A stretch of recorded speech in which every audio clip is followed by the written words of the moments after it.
ಎಲ್ಲರಿಗೂ ನಮಸ್ಕಾರ ರೀ. ಹೆಂಗದಿರಿ? ನಾನು ಶ್ವೇತಾ. ಜಗತ್ನಾಗ ನಡೆದಿರೋ ಸುದ್ದಿನ ನಮ್ಮ ಉತ್ತರ ಕರ್ನಾಟಕ ಭಾಷೆದಾಗ ಹೇಳಲಿಕ್ಕೆ ಬಂದೀನಿ. ಮಸ್ತ್ ಚಾ ಕುಡ್ಕೋತ ಖಡಕ್ ಮಿರ್ಚಿ ಮಂಡಕ್ಕಿ ನೋಡ್ರಿ.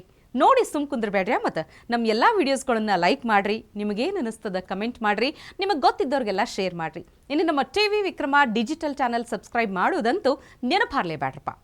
ಎಲ್ಲ ಕ್ರಿಶ್ಚಿಯನ್ ಬಾಂಧವರಿಗಷ್ಟೇ ಅಲ್ಲ, ಯಾರ್ಯಾರು ಈ ಹಬ್ಬ ಆಚರಣೆ ಮಾಡ್ತಿರಲ್ಲ ಅವರೆಲ್ಲರಿಗೂ ಕ್ರಿಸ್ಮಸ್ ಹಬ್ಬದ ಶುಭಾಶಯಗಳು. ಗಂಡು ಅಂದ್ರೆ ಗಂಡು, ಬೆಂಕಿ ಚಂಡು. ನಮ್ಮ ಉತ್ತರ ಕರ್ನಾಟಕದ ಸಂಸದ ಅನಂತಕುಮಾರ್ ಹೆಗಡೆ ಅವರು ಬೆಂಕಿ ಚಂಡೆ ಖರೆ ನೋಡ್ರಪ್ಪ, ಯಾವ ಡೌಟು ಇಲ್ಲಿದ್ರಾಗ. ಯಾರಿಗೂ ಕೇರ್ನೂ ಮಾಡಲ್ಲ ಅವರು. ಫೈರ್ ಬ್ರ್ಯಾಂಡ್ ಬಾಯಿ ಬಿಟ್ರೆ ಬೆಂಕಿನೇ ಉಗುಳೋದು. ಆದ್ರೆ ಸ್ವಲ್ಪ ದಿನದಿಂದ ಯಾಕೋ ಸೈಲೆಂಟ್ ಆಗಿಬಿಟ್ಟಿದ್ರು. ಈಗ ಮತ್ತೆ ಅಖಾಡ ಕೇಳಿದಾರ ನೋಡ್ರಿ. ಸಿದ್ದರಾಮಯ್ಯನವ್ರಿಗೆ ಎಷ್ಟು ಧೈರ್ಯ ಅದ ಅಂತ ಚೆಕ್ ಮಾಡ್ಲಿಕ್ಕೆ ಹೊಂಟಾರ.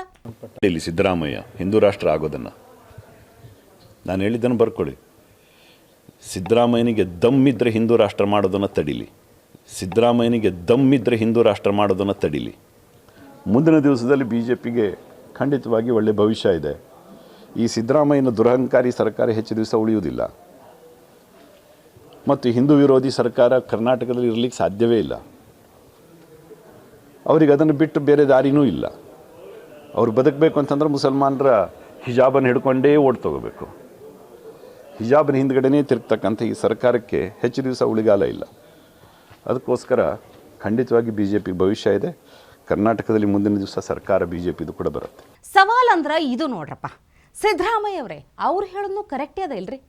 ಎಷ್ಟು ಅಂತ ಹಿಜಾಬ್ ಹಿಡ್ಕೊಂಡು ಅಡ್ಡಾಡ್ತೀರಿ ಹೇಳ್ರಿ? ಸ್ವಲ್ಪ ಅಭಿವೃದ್ಧಿ ಕೆಲಸ ಮಾಡ್ರಿ ಅಲ್ಲ. ಅಲ್ಲ, ಮುಸ್ಲಿಮರಿಗೆ ಏನರೇ ಅಂದ ಕೂಡಲೇ ನಿಮ್ಮ ಮನಸ್ಸಿಗೆ ಹತ್ತದ.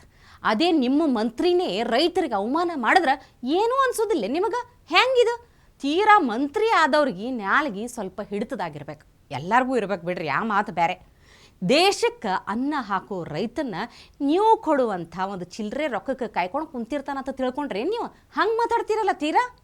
ಕೃಷ್ಣಾ ನದಿ ನೀರು ಬುಕ್ಕಟ್ಟದೆ, ಕರೆಂಟು ಬುಕ್ಕಟ್ಟದೆ, ಮತ್ತು ಬಹಳಷ್ಟು ಮುಖ್ಯಮಂತ್ರಿಗಳು ಬೀಜಾನು ಕೊಟ್ಟರು, ಗೊಬ್ಬರನೂ ಕೊಟ್ಟರು.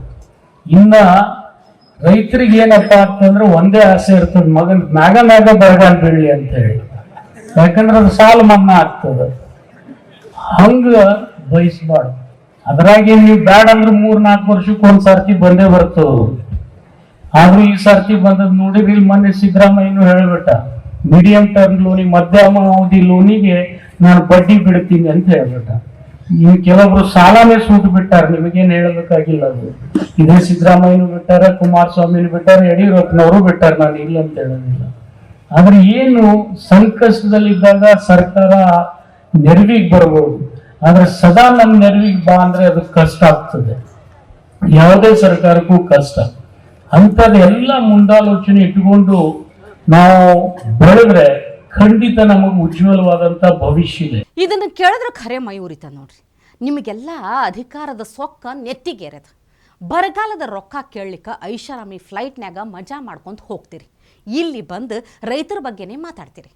ನಿಮಗೆ ಬೈದು ಏನು ಉಪಯೋಗದ ಹೇಳ್ರಪ್ಪ? ಏನೋ ಮಾಡ್ತೀರಿ, ಅಭಿವೃದ್ಧಿ ಮಾಡ್ತೀರಿ ಅಂತ ನಂಬಿ ಓಟ್ ಹಾಕಿದ್ರಲ್ಲ, ಮಂದಿದೇ ತಪ್ಪದ. ಅಷ್ಟಕ್ಕೂ ಹಿಂಗೆ ಮಳ್ಳರಂಗೆ ಮಾತಾಡ್ಲಿಕ್ಕತ್ತಿದ್ದೇನು ಫಸ್ಟ್ ಟೈಮ್ ಅಲ್ರಿ? ಮತ್ತು ಇದಕ್ಕಿಂತ ಮೊದಲು 5 ಲಕ್ಷ ಪರಿಹಾರ ಸಿಗ್ತದಂತ ರೈತರ ಆತ್ಮಹತ್ಯೆ ಮಾಡ್ಕೊಳ್ಳಿಗತ್ತಾರಂತ ಇದೇ ಶಿವಾನಂದ ಪಾಟೀಲ್ರು ಹೇಳಿದ್ರು. ಕೇಳಿಸ್ಕೊರಿ. 2021ರಲ್ಲೂ 500 ಅಲ್ಲ 600 ಜನ ಮಾಡ್ಕೊಂಡಿದ್ದಾರೆ. ಮತ್ತು 2023ರಲ್ಲಿಯೂ ಅದೇ ರೇಷಿಯೋನಲ್ಲಿದೆ, 500, 600, 500, 600. ಅದರಲ್ಲಿ ಆತ್ಮಹತ್ಯೆ ಮಾಡ್ಕೊಂಡಿರೋರು ಬರೀ 84 ಜನ ಏನೋ ಸಿಗ್ತಾರೆ.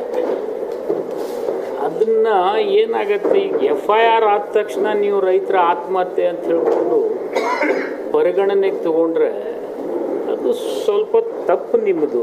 ನೋಡಿ, ನಾನು ಹೇಳೋದು ಈ ಜಿಲ್ಲೆಯಲ್ಲಿ ವಿವಿಧ ಕಾರಣಗಳಿಂದ ಆತ್ಮಹತ್ಯೆ ಮಾಡ್ಕೊಳ್ತಾರೆ.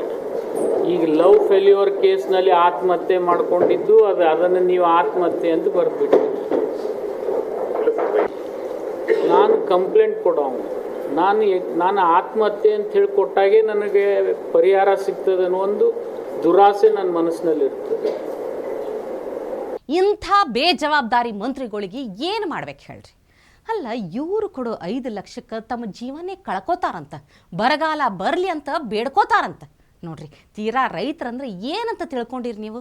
ಪ್ರಕೃತಿನ ದೇವರಂತ ಪೂಜೆ ಮಾಡೋರವ್ರು. ಅವ್ರ ಕಾಲಿನ ಧೂಳಿಗೂ ಸಮ ಇಲ್ಲ ಇವ್ರು ಯಾರ. ಇಂಥವ್ರನ್ನೆಲ್ಲ ಮೊದಲ ಮಂತ್ರಿ ಸ್ಥಾನದಿಂದ ಕೆಳಗಿಳಿಸ್ಬಿಡ್ಬೇಕು ನೋಡ್ರಿ. ಅವಾಗೆ ಅವ್ರಿಗೆ ಕರೆಕ್ಟ್ ಬುದ್ಧಿ ಬರೋದು. ನೀವು ಏನಾರ ಹೇಳ್ರಪ್ಪ, ಈ ಅಧಿಕಾರಕ್ಕೆ ಬರೋದಕ್ಕಿಂತ ಮೊದಲು ಯವ್ವ ಯಪ್ಪ ಅಂತ ಮಾತಾಡ್ತಾರೆ, ಬಂದ ಮೇಲೆ ಹಿಂಗಾಡೋದು. ಈ ಮುಂದಿನ ಚುನಾವಣೆದಾಗ ಸೋಲ್ಸಿದ ಮೇಲೇ ಇವರು ಸ್ವಕ್ ಇಳಿದು ನೋಡ್ರಿ. ಈಗಂತೂ ಏನು ಮಾಡೋಕ್ಕಾಗಲ್ಲ, ಯಾಕಂದ್ರೆ ಗೆಲ್ಸದ ಮೇಲೆ ಅಲ್ಲಿ ತನಕ ಸಹಿಸ್ಕೊಳ್ಳೇಬೇಕು. ಅದ್ರಾಗೂ ಈ ಬೇರೆ ರಾಜ್ಯಗಳದ್ರಾಗ ಆಡಳಿತ ನೋಡಿದ್ರೆ ಹೊಟ್ಟೆ ಉರಿತದ್ರಿ. ನಮ್ಮಲ್ಲೂ ಇಂಥ CM ಇದ್ದಿದ್ರೆ ಎಷ್ಟು ಚಂದ ಇರ್ತಿತ್ತಲ್ಲ ಅಂತ ಅನಿಸ್ತದ. ಆ ರಾಜಸ್ಥಾನದಾಗ ನೋಡ್ರಿ ನೀವು, ಹೊಸ ಸರ್ಕಾರ ಬಂದಿದ್ದೇ ತಡ, ಜಸ್ಟ್ ಒಂದು ಫೋನ್ ಕಾಲ್ ಬರ್ತಿದ್ದಂಗೆ ಮುಂಚಾನೆ ಪೊಲೀಸರು ಬಂದು ಮಸೀದಿನ್ಯಾಗ ಜೋರಾಗಿ ಕೂಗ್ಲಿಕ್ಕತ್ತಿದ್ದ ಆಜಾನನ್ನು ನಿಲ್ಸೇ ಬಿಟ್ರು.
पहले भी हमने निवेदन किया था मालिक, थोड़ा सा आवाज है ना, दोबारा नहीं बजे। बस धन्यवाद आपको, आप आए उसके लिए। काम करें ना, वॉल्यूम कम से कम, वॉल्यूम कम कर लीजिए, वो तो हमारे ऊपर। हाँ हाँ, धन्यवाद, बहुत बहुत धन्यवाद आप आए। क्या शुभ नाम आपका? गोविंद सिंह जी। ಯೋಗಿ ಪಡೆದಿದ್ದು ಯೋಗಿಗೆ, ಜೋಗಿ ಪಡೆದಿದ್ದು ಜೋಗಿಗೆ, ಏನೂ ಮಾಡೋಂಗಿಲ್ಲ. ಇನ್ನು ಈ ಸಂಸತ್ ದಾಳಿ ಆದಮೇಲಂತೂ ಸಂಸದ ಪ್ರತಾಪ್ ಸಿಂಹ ಅವ್ರ ಮೇಲೆ ಎಲ್ಲರೂ ಆರೋಪ ಮಾಡ್ಲಿಕ್ಕೆ ಚಾಲೂನೇ ಮಾಡಿಬಿಟ್ಟಾರೆ. ಇಷ್ಟು ದಿನ ಪ್ರತಾಪ್ ಸಿಂಹ ಅದು ಯಾವುದಕ್ಕೂ ರಿಯಾಕ್ಷನ್ನ ಕೊಟ್ಟಿರಲಿಲ್ಲ. ಈಗೊಂದು ಫಸ್ಟ್ ರಿಯಾಕ್ಷನ್ ಕೊಟ್ಟೇ ಬಿಟ್ಟಾರೆ ನೋಡ್ರಿ. ಕಾಂಗ್ರೆಸ್ ಮಂದಿ ಟವೆಲ್ ಅಲ್ಲ, ಶಾಮಿಯಾನನೇ ತೊಗೊಂಡು ಮಾರಿ ಒರೆಸ್ಕೋಬೇಕು, ಹಂಗಿತ್ತು. ಬೆಟ್ಟದಲ್ಲಿ ಕೂತಿರುವಂಥ ತಾಯಿ ಚಾಮುಂಡೇಶ್ವರಿ, ಬ್ರಹ್ಮಗಿರಿಯಲ್ಲಿ ಕೂತಿರುವಂತಹ ಕಾವೇರಿ ತಾಯಿ, ಕಳೆದ 20 ವರ್ಷಗಳಿಂದ ನನ್ನ ಬರವಣಿಗೆಗಳನ್ನು ಓದ್ಕೊಂಡು ಬಂದಿರುವಂತಹ ಕರ್ನಾಟಕದಾದ್ಯಂತ ಇರುವಂಥ ಓದುಗ ಅಭಿಮಾನಿಗಳು, ಕೊಡಗು ಮತ್ತು ಮೈಸೂರಿನ ಜನ 2024 ಏಪ್ರಿಲ್ನಲ್ಲಿ ನಡೆಯುವಂತಹ ಲೋಕಸಭೆ ಚುನಾವಣೆಯಲ್ಲಿ ಮತದಾನದ ಮುಖಾಂತರವಾಗಿ ಅವ್ರ ತೀರ್ಪನ್ನು ನೀಡ್ತಾರೆ. ನಾನು ದೇಶ ಪ್ರೇಮಿನೋ ದೇಶ ಭಕ್ತನೋ ಅನ್ನೋದನ್ನು ಅವ್ರು ತೀರ್ಮಾನ ಮಾಡ್ತಾರೆ. ಸಿಂಹ ಗರ್ಜನೆ ಅಂದ್ರೆ ಇದೇ ನೋಡ್ರಪ್ಪ. ಇಷ್ಟು ಸಾಕಲ್ಲ ಮಾತಾಡಿದವ್ರಿಗೆಲ್ಲ ಉತ್ತರ ಕೊಡ್ಲಿಕ್ಕೆ. ಹಾಗೆ ಇವತ್ತಿನ ಸುದ್ದಿನೂ ಇವತ್ತಿಗೆ ಇಷ್ಟು ಸಾಕಂತ ಅನಿಸ್ತದ. ನಾಳೆ ಮತ್ತೊಂದಿಷ್ಟು ಇನ್ನೊಂದಷ್ಟು ಸುದ್ದಿ ತರ್ತೀನಿ. ಚಹಾ ಇಟ್ಕೊಂಡು ಮಿರ್ಚಿ ಮಂಡಕ್ಕಿ ನೋಡ್ಲಿಕ್ಕೆ ಕಾಯ್ಕೊಂಡಿರಿ. ಟಿವಿ ವಿಕ್ರಮ, ದೇಶ ನಿಮ್ಮ ಕೈಯಲ್ಲಿ. ಈ ಕಾರ್ಯಕ್ರಮ ನಿಮಗೆ ಇಷ್ಟ ಆಗಿದ್ರೆ ಲೈಕ್ ಮಾಡಿ, ಶೇರ್ ಮಾಡಿ. ಟಿವಿ ವಿಕ್ರಮದ ಕಾರ್ಯಕ್ರಮವನ್ನು ನಿರಂತರವಾಗಿ ವೀಕ್ಷಿಸಲು ಸಬ್ಸ್ಕ್ರೈಬ್ ಮಾಡಿ, ಬೆಲ್ ಬಟನ್ ಒತ್ತಿ.